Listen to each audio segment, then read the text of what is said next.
اقوام متحدہ سلامتی کونسل کا اجلاس ٹرمپ کے غزہ امن منصوبے پر قرارداد منظور۔ قرارداد کے حق میں 14 ووٹ آئے۔ روس سمیت 2 ممالک نے ووٹنگ میں حصہ نہیں لیا۔ امریکی ڈرافٹ میں بین الاقوامی فورس تعیناتی کی تجویز شامل۔ امریکی مندوب نے کہا کہ آج دہائیوں سے جاری خون خرابے کے خاتمے کی جانب قدم ہے۔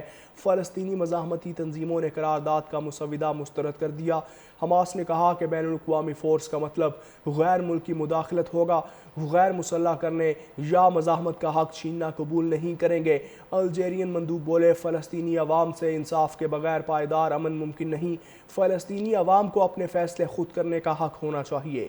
امریکی ڈرافٹ میں بین الاقوامی فورس تعیناتی کی تجویز شامل۔ امریکی مندوب نے کہا کہ آج دہائیوں سے جاری خون خرابے کے خاتمے کی جانب قدم ہے۔ فلسطینی مزاحمتی تنظیموں نے قرارداد کا مسودہ مسترد کر دیا۔ حماس نے کہا کہ بین الاقوامی فورس کا مطلب غیر ملکی مداخلت ہوگا۔ غیر مسلح کرنے یا مزاحمت کا حق چھیننا قبول نہیں کریں گے۔ الجیرین مندوب بولے، فلسطینی عوام سے انصاف کے بغیر پائیدار امن ممکن نہیں۔ فلسطینی عوام کو اپنے فیصلے خود کرنے کا حق ہونا چاہیے۔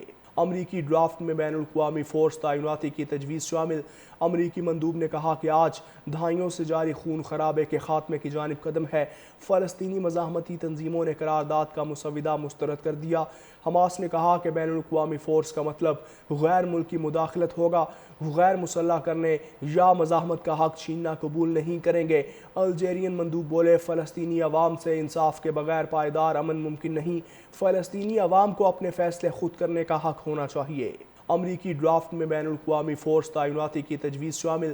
امریکی مندوب نے کہا کہ آج دہائیوں سے جاری خون خرابے کے خاتمے کی جانب قدم ہے۔ فلسطینی مزاحمتی تنظیموں نے قرارداد کا مسودہ مسترد کر دیا۔ حماس نے کہا کہ بین الاقوامی فورس کا مطلب غیر ملکی مداخلت ہوگا۔ غیر مسلح کرنے یا مزاحمت کا حق چھیننا قبول نہیں کریں گے۔ الجیرین مندوب بولے، فلسطینی عوام سے انصاف کے بغیر پائیدار امن ممکن نہیں۔ فلسطینی عوام کو اپنے فیصلے خود کرنے کا حق ہونا چاہیے۔ امریکی ڈرافٹ میں بین الاقوامی فورس تعیناتی کی تجویز شامل۔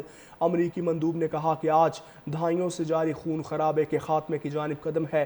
فلسطینی مزاحمتی تنظیموں نے قرارداد کا مسودہ مسترد کر دیا۔ حماس نے کہا کہ بین الاقوامی فورس کا مطلب غیر ملکی مداخلت ہوگا۔ غیر مسلح کرنے یا مزاحمت کا حق چھیننا قبول نہیں کریں گے۔ الجیرین مندوب بولے، فلسطینی عوام سے انصاف کے بغیر پائیدار امن ممکن نہیں۔ فلسطینی عوام کو اپنے فیصلے خود کرنے کا حق ہونا چاہیے۔ امریکی ڈرافٹ میں بین الاقوامی فورس تعیناتی کی تجویز شامل۔ امریکی مندوب نے کہا کہ آج دہائیوں سے جاری خون خرابے کے خاتمے کی جانب قدم ہے۔ فلسطینی مزاحمتی تنظیموں نے قرارداد کا مسودہ مسترد کر دیا۔ حماس نے کہا کہ بین الاقوامی فورس کا مطلب غیر ملکی مداخلت ہوگا۔ غیر مسلح کرنے یا مزاحمت کا حق چھیننا قبول نہیں کریں گے۔ الجیرین مندوب بولے، فلسطینی عوام سے انصاف کے بغیر پائیدار امن ممکن نہیں۔ فلسطینی عوام کو اپنے فیصلے خود کرنے کا حق ہونا چاہیے۔